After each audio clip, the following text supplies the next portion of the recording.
Tidak percaya Bu, kalau ibu mati, Bu, kalau ibu mati belumlah kering tanah di atas kubur suaminya kawin lagi.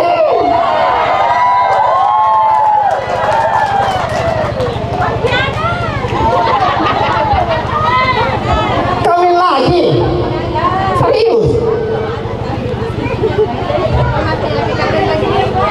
Kurang apa lagi suaminya Bu? Segala keuangan dipegang oleh istri, betul? Segala apa yang diminta oleh istri diberikan, nafkah lahir dan batin.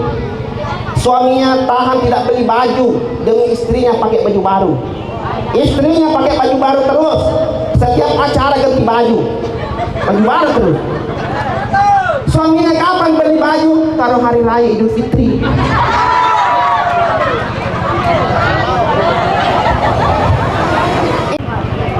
Buah manggis, buah rambutan.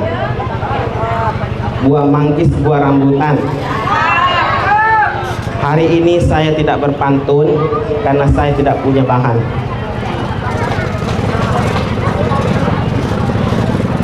Assalamualaikum warahmatullahi wabarakatuh.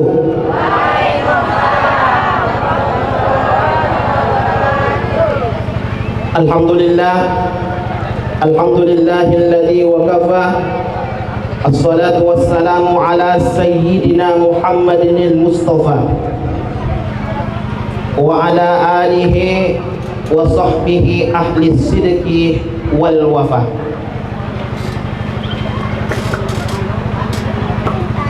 Faqad qala Allah ta'ala fi kitabihil karim wa huwa asdaqul qailin.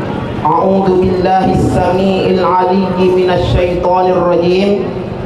Bismillahirrahmanirrahim. Ya ayyuhalladzina amanu qu anfusakum wa ahlikum nara. Quran surah At-Tahrim ayat 6. Hai orang-orang yang beriman, jagalah dirimu, jagalah keluargamu dari siksaan api neraka. Yang saya muliakan, alim ulama, tokoh agama, tokoh masyarakat. Di sini mungkin hadir Pak Kades atau yang mewakili Desa Manggaraya, beserta pejabat pemerintahan Desa Manggaraya. Sini ada Kak Kadir, ada Puan Lanyut dan bapak-bapak yang lain yang tidak dapat saya sebutkan namanya satu persatu. Kita doakan Manggaraya ini semakin maju, amin, dan semakin masyarakatnya semakin makmur. Apalagi sekarang ini, mungkin kendala sekarang ini adalah sinyalnya. Nah, Pak Kades kemarin sudah melakukan pembangunan, membangun tower setinggi berapa? 60 meter. Saya yakin itu tinggi sekali itu. Kalau kita lompat di atas itu, insya Allah mati kita.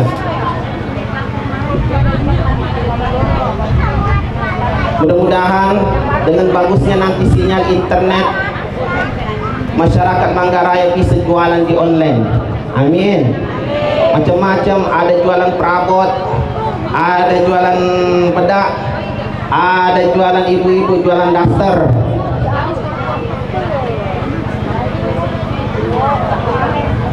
Tapi satu, ibu-ibu jangan live streaming joget-joget. Apalagi pesan Pak Kades kemarin live streaming ngaku-ngaku di media sosial, ngaku janda, padahal ada suami. Akhirnya selingkuh.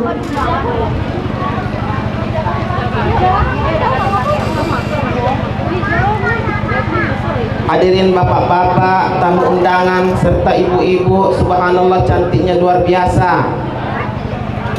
Tapi yakinlah Bu,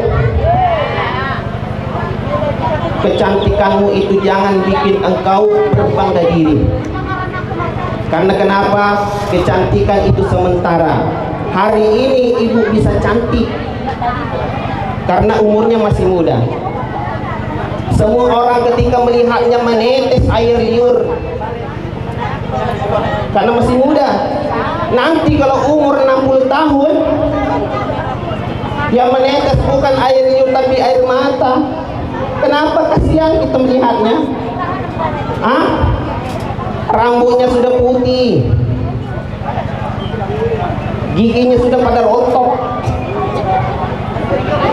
kulitnya sudah pada keriput, bedanya sudah berpisah sama kulit, malai sebedana.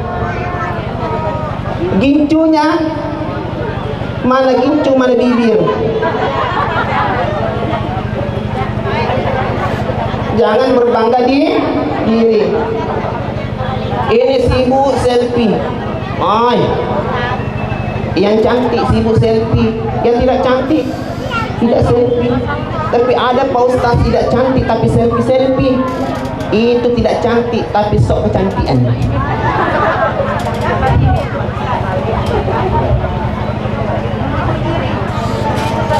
Pak, kita amankan dulu ibu-ibu ya. Kalau ibu-ibu ribut nih kacau. Iya benar. Yang terhormat, yang kita muliakan, yang kita banggakan, Bapak Jumadi atau yang kita kenal Bapak Acok dan Ibu Leni yang telah menghitankan anaknya Muhammad Alvin Saputra dan yang telah mengakikahkan anaknya yang bernama Queen Nara Azwa. Masya Allah. Putri dari Bapak Jumadi Acok dan Ibu Leni, kita doakan kedua anaknya menjadi anak yang soleh dan soleha, bertakwa kepada Allah Subhanahu wa Ta'ala, taat kepada kedua orang tuanya, menjadi anak penghafal Al-Quran. Amin ya rabbal alamin. Simpan. Balik lagi gitu tadi. Balik lagi. Istri, ibu, pekerjaannya bukan mencuci pakaian suami, betul?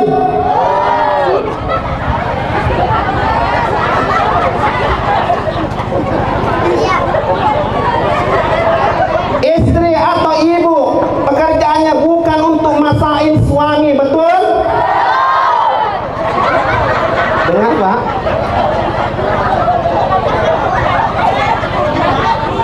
Istri, ibu pekerjaannya bukan untuk melayani suaminya, betul? Dengar Pak. Bukan saya yang bilang. Tapi satu pekerjaan ibu apa? Taat dengan suami. Kalau suaminya merintahkan, "Dek, masak." Tak boleh bantah. Kalau suaminya merintahkan, "Dek, cuci baju." Tak boleh bantah. Betul tak? Kalau istri membantah perintah suami, kalau suaminya merintahkan dalam kebaikan, kalau suaminya tidak memerintahkan dalam kebaikan, istri tidak boleh taat. Istri membantah perintah suami, ini namanya istri dayus. Apa itu dayus Pak Ustaz? Dayus itu jangankan masuk surga, mencium baunya suami. Jangankan masuk surga, mencium baunya surga saja tidak bisa, karena durhaka dengan suaminya. Walaupun 5 waktunya tidak tinggal, puasa Ramadan tidak tinggal, rajin menutup aurat, ketika keluar dari rumah pakai jilbabnya yang besar lagi, di dalam rumah pakai jilbab, jangankan jilbab, mukena yang dipakai. Sholat tahajud rajin sampai didaknya hitam, rajin sedekah. Tapi kalau ibu tidak taat dengan suami, jangankan masuk surga, mencium baunya surga saja tidak bisa. Betul Pak?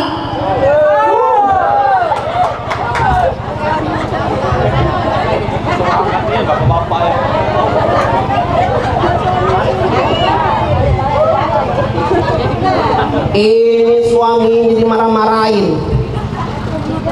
Ada istrinya bentak suami, lebih besar suara istrinya dibandingkan suara suaminya. Suaminya dijagruk, ditendang.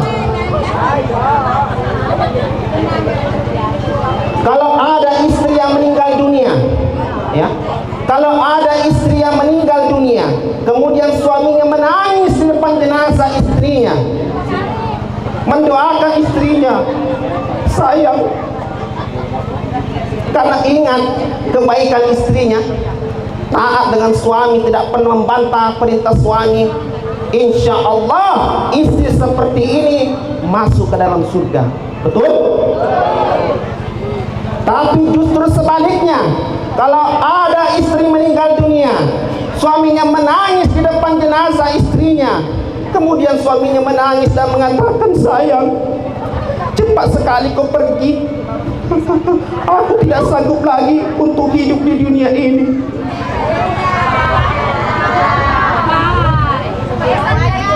Sayang, rasanya aku mau ikut masuk ke dalam kubur. Keluar kata-kata indahnya, I love you so much forever, no together. Menangis di depan istrinya. Besoknya masuk ke dalam kamar, apa yang dikatakan suaminya? Yes.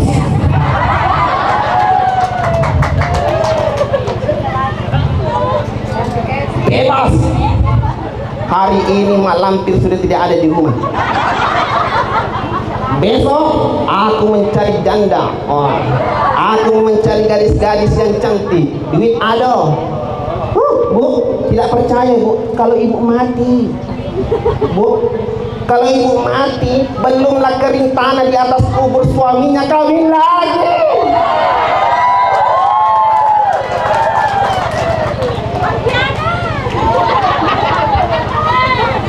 Kawin lagi. Serius. Kurang apa lagi suaminya bu? Segala keuangan dipegang oleh istri, betul? Segala apa yang diminta oleh istri diberikan, nafkah lahir dan batin. Suaminya tahan tidak beli baju demi istrinya pakai baju baru. Istrinya pakai baju baru terus, setiap acara ganti baju baru terus. Suaminya kapan beli baju? Kalau hari raya Idul Fitri.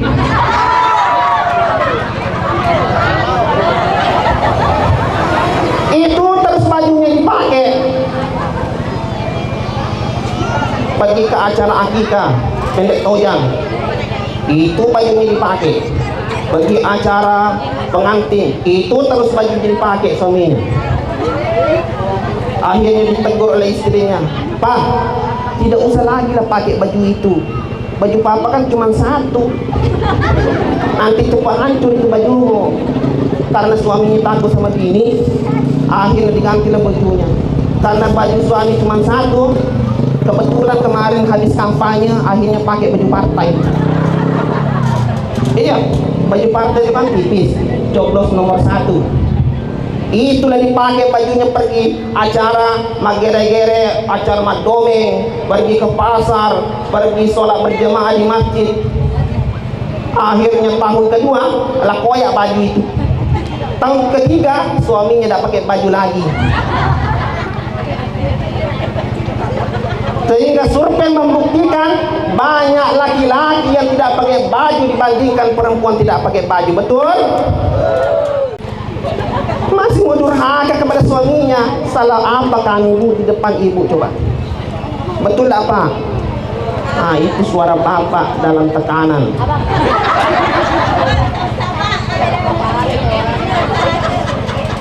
Suaminya sudah soleh, rajin ibadah, segalanya dipenuhi kebutuhan istrinya. Masih mau durhaka dengan suaminya.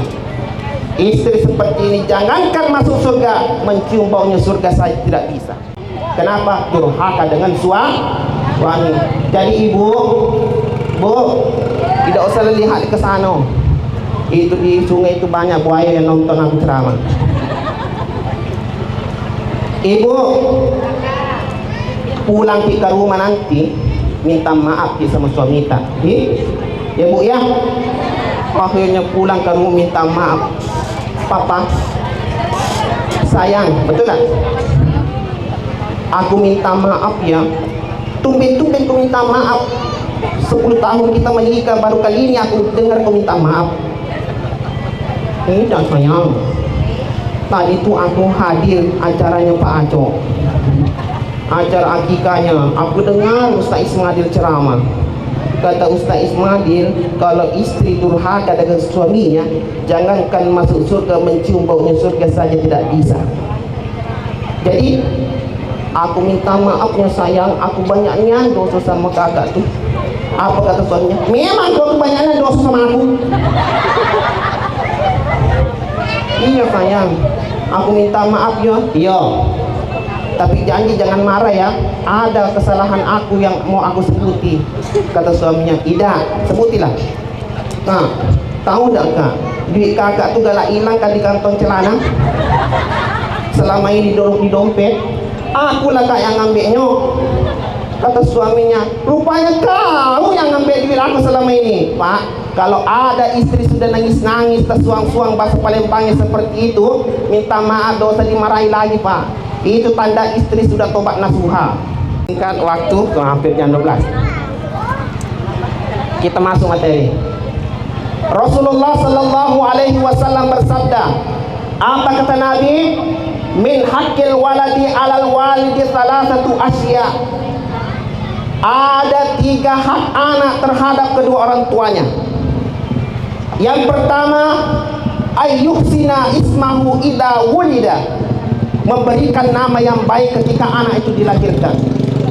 Yang kedua, wa yu'allimahul kitaba idza aqala, mengajarkan pendidikan agama ketika dia sudah berakal. Yang ketiga apa? Wa yuzawwijahu idza adraka, mengawinkan, menikahkan anak itu ketika dia sudah ketemu jodohnya. Mari kita kupas satu persatu. Yang pertama ayyuhsina ismahu idza wulida, memberikan nama yang baik ketika anak itu lahir. Kenapa nama begitu penting bagi si anak? Karena nama adalah identitas. Nama adalah pengenal. Nama adalah doa bagi anak. Itulah Rasulullah Sallallahu Alaihi Wasallam mengatakan, apa kata Rasul? Innakum tuda'auna yawmal qiyamati bi asma'ikum wa asma'i abaikum. Sesungguhnya pada hari kiamat itu kalian dipanggil oleh Allah melalui malaikatnya berdasarkan nama kalian, nama bapak kalian. Maka perbaikilah nama kalian itu. Jangan basi-basi berikan nama dengan anak. Jangan basi-basi memberikan nama anak, karena nama itu adalah doa. Ini mentang-mentang ibunya hobi nonton sinetron, dikasih nama Satria Baju Hitam. Mentang-mentang bapaknya suka nonton bola, dikasihlah nama anaknya Cristiano Ronaldo.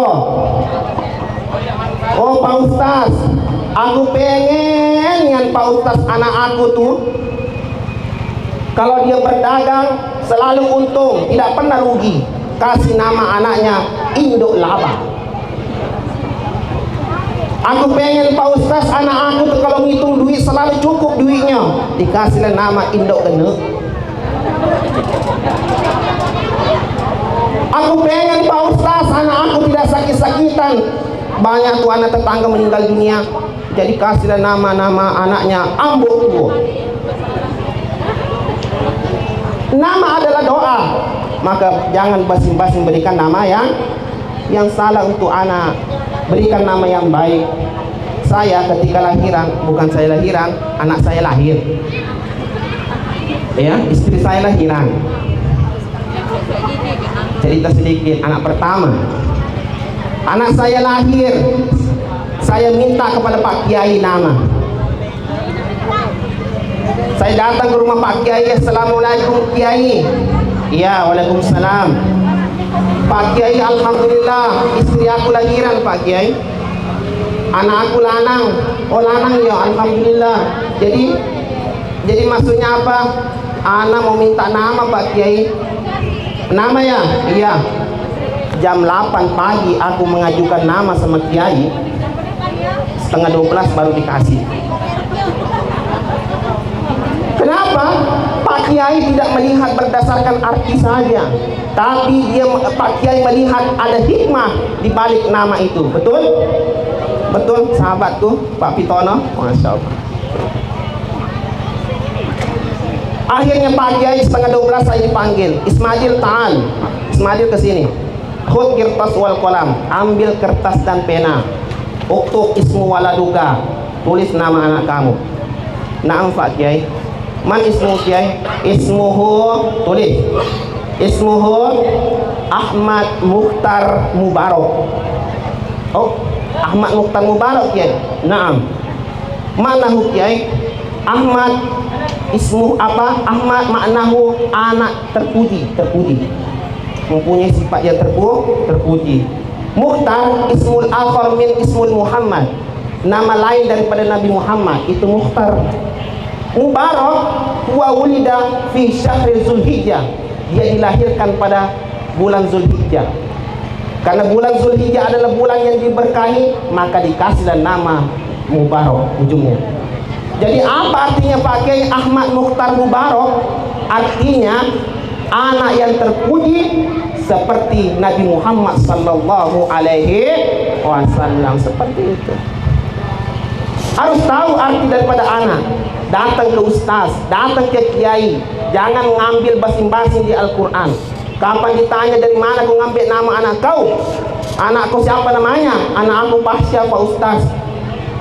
Dari mana kau ngambil? Aku dari Al-Quran. Apa artinya? Tidak tahu Pak Ustaz. Kapan dibaca? Bismillahirrahmanirrahim. Inna sholata tanha 'anil fahsya'i wal munkar. Sesungguhnya sholat itu mencegah perbuatan keji dan mungkar.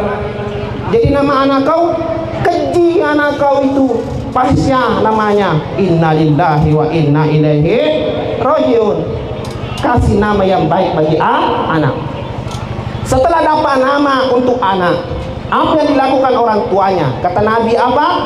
Kullu gulamin rohinatun bi aqiqatihi tusbahu anhu yauma sabi'i wa yuhlaku wa yusamma. Ketika anak kamu lahir, kata Nabi, kullu gulamin, setiap anak itu tergadaikan dengan akikahnya.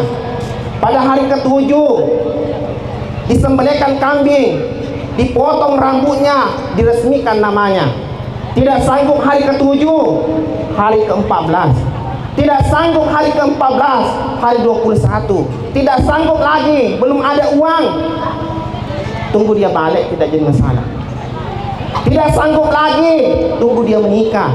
Tidak sanggup lagi, kapan kau mampu? Latok-latok tak jadi masalah. Umur 50 tahun di akikah boleh tidak? Boleh. Asalkan tak usah digunting rambutnya, masa digendong. Marhaban ya Nur. Tak usah lagi, cukup sembelihkan kambing sudah, lepas. Akikah itu hukumnya sunnah muakkad. Apa? Sunnah muakkad, sunnah yang sangat dianjurkan oleh Rasulullah SAW berdasarkan mazhab Imam Syafi'i. Anak laki-laki 2 kalau sanggup, tidak sanggup 1. Anak perempuan 1. Setelah diresmikan namanya, sudah lepas kewajiban orang tua yang pertama. Yang kedua apa kata Nabi? Wa yu'allimahul kitaba idza aqwala. Berikan pendidikan agama yang baik bagi anak ketika sudah berakal. Anak itu merupakan titipan dari Allah Subhanahu wa ta'ala. Yang namanya titipan, kita harus menjaga betul-betul itu titipan. Jangan sampai yang menitipkan itu kecewa dengan apa yang dia titipkan. Contoh ya. Kak Aco, ya Kak Aco menitipkan motor kepada saya. Pak Ustaz Ismadin, ya Kak Aco, aku mau nyebrang ke PU Ustaz. Ini aku baru beli motor baru. Aku mau nitip motor ya Pak Ustaz. Tolong dijaga betul-betul motor aku ini. Yang punya tanggung jawab siapa? Ustaz, saya. Baik Kak Acok, siap. Kak Acok nyebranglah, aku bejak motor Kak Acok. Baru motor ini. Kak Acok nyebrang. Motor itu ku modif, ku ganti aspion. Yang baru tidak ada lecetnya, aku bikin dia lecet-lecet. Knalpotnya aku ganti knalpot yang borong itu nah. Kak Acok pulang dari PU, nanya Kak Acok, Pak Ustaz, kenapa motor aku seperti ini? Tidak sesuai dengan apa yang aku minta Pak Ustaz. Marah tak dia? Marah tak Kak Acok? Marah. Seperti itu juga Allah menitipkan anak kepada kita. Kalau anak itu tidak kita ajarkan pendidikan agama, tidak kita ajarkan sholat, lihatlah Bapak Ibu sekalian, di akhirat nanti kita akan dimintakan pertanggungjawaban di hadapan Allah Subhanahu wa taala. Anak masuk dalam neraka, kita masuk surga, kita tidak mengajarkan anak kita pendidikan agama. Anak yang masuk neraka bisa menarik orang tuanya masuk ke dalam neraka. Innalillah. Ali bin Abi Thalib. Siapa itu Ali? Ali itu adalah sahabatnya Nabi Muhammad sallallahu alaihi wasallam. Sekaligus beliau adalah menantunya Nabi Muhammad. Anak Nabi yang menikah sama Ali namanya Fatimah Zahra. Betul? Fatimah Zahra punya anak namanya Hasan dan Husain. Berarti cucu Nabi Muhammad sallallahu alaihi wasallam. Apa kata Ali? Cara mendidik anak itu ada 3 fase. Yang pertama, 0 bulan sampai 7 tahun anak itu dijadikan seperti raja. Menjadikan dia seperti raja apa? Kita sebagai orang tua menjadi pelayan yang terbaik untuk anak. Jangan marah-marah. Ini anak belum tahu apa-apa, dicubit, dipepek. Apa? Dipepek. Apa bahasa Indonesia dipepek? Dipukul. Anak seperti ini Bu, Pak, 0 bulan sampai 7 tahun, apalagi 2 tahun, itu rasa ingin tahunya itu luar biasa. Jadi dia manjat kursi, manjat meja, kemudian lompat dari pucuk kursi. Orang tuh jangan marah. Ada cangkir di atas meja, kemudian anak itu diambil cangkir, diuntal di atas keramik, ya. Kemudian pecah. Ibu jangan marah. Apa yang dilakukan orang tuanya? Orang tuanya melakukan apa? Ambil cangkir lagi satu, taruh lagi tutup meja. Bagaimana kok kakaknya diuntahan pecah? Tak apa-apa.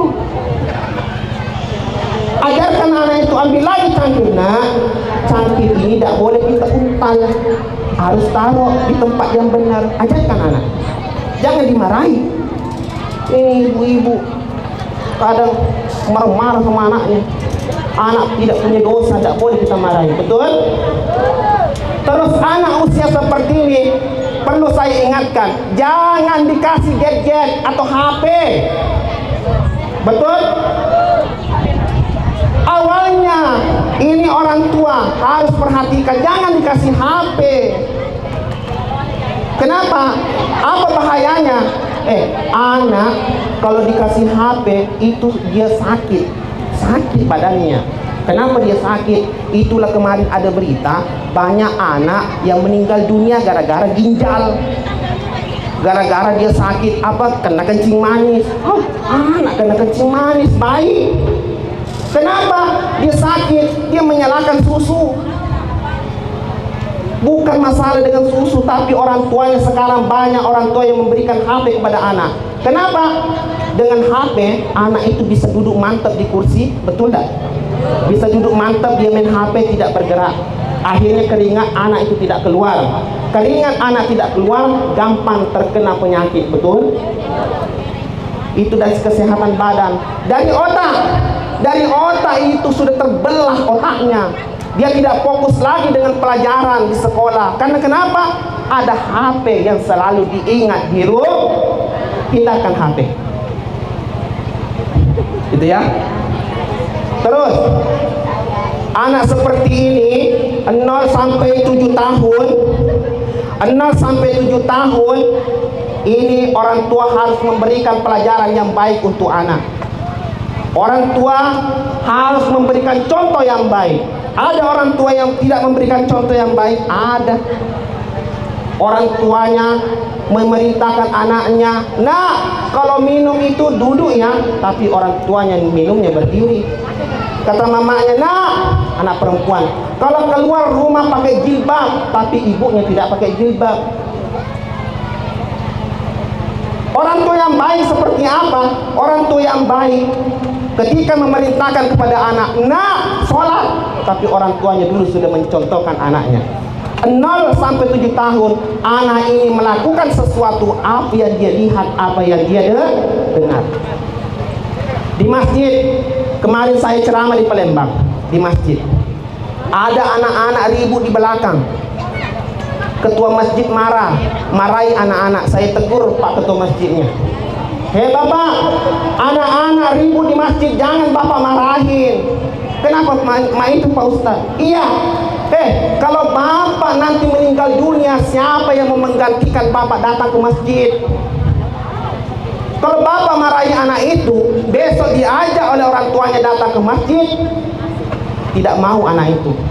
Pas orang tuanya ke Acok ngajak ke masjid, ngajak anaknya, "Nak, ke masjid yuk." Apa kata anaknya ke Acok? "Tidak mau Pak, nanti kena marah oleh Pak Haji." Ngeri aku sama Pak Haji, tidak mau datang ke masjid. Jangan Bapak marahi. Orang tua jangan marahi anak-anak ketika datang ke masjid. Ketika Bapak sudah tiada nanti, siapa yang mau menggantikan? Ini bapak-bapak azan di masjid sudah tua. Azan di masjid, azan subuh lagi pakai batu. Allahu Akbar, Allahu Akbar. Tidak ada yang datang ke masjid. Tidak ada yang datang ke masjid. Dialah kakek ini, dialah yang jadi azan, dialah yang jadi imam, dialah pukul beduk. Akhirnya marah kakek ini. "Lihatlah semua warga tidak ada yang datang ke masjid. Lihatlah, nanti jam 10 pagi aku azan di masjid." Kakek ini azan jam 10 pagi. Semua warga datang. Allahu Akbar, Allahu Akbar. Mirip pakai kakek dah. Mirip suara kakek-kakek dah. Hampir. Akhirnya semua warga Manggaraya datang ke masjid. Penuh masjid. Kemudian mengatakan kepada kakek, "Kakek ini gila ya? Masa jam 10 pagi azan? Ini kan bukan waktu sholat." Berbalik kakek itu, "Kalian itu yang gila. Tadi subuh saya azan waktu sholat. Kenapa kalian tidak datang ke masjid?" Betul? Begitu ya. Anak, orang tua harus memberikan contoh yang baik. Singkat, yang kedua, Ali bin Abi Thalib mendidik anaknya umur berapa tadi? 7 tahun sampai 14 tahun. Fase yang kedua, jadikan anak itu seperti tawanan, orang di penjara. Orang di penjara habis apa? Lanjut ya. Pikir lagi.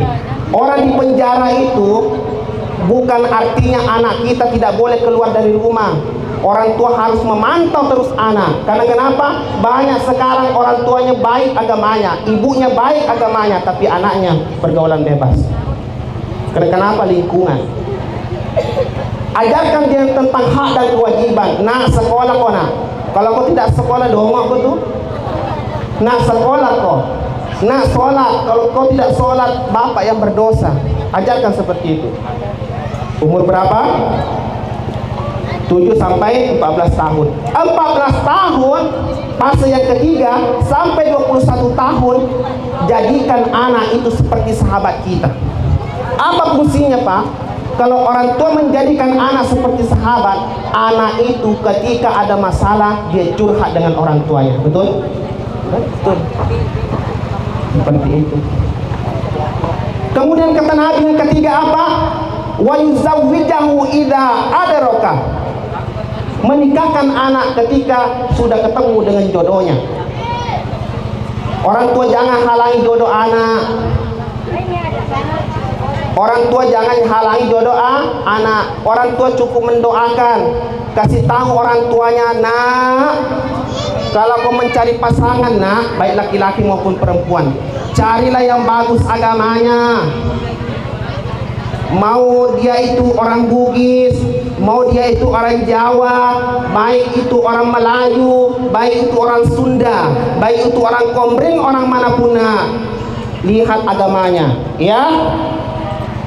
Seperti yang diajarkan oleh baginda Nabi. Apa kata Rasul? Kata Rasul, tungkahul mar'atu li arba'in, nikahilah perempuan itu, baik laki-laki atau laki-laki nikahi, atau perempuan nikahilah laki-laki itu karena 4 hal. Apa kata Nabi?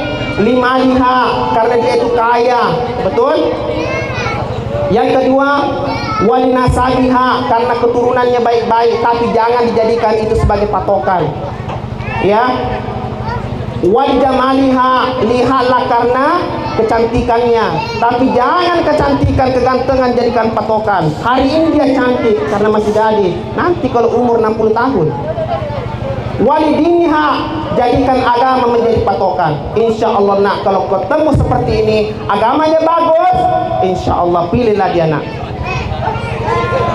Yang terakhir, orang tua. Terakhir orang tua, doakan anak, jangan menyumpahi anak. Hei dasar anak nakal, jangan.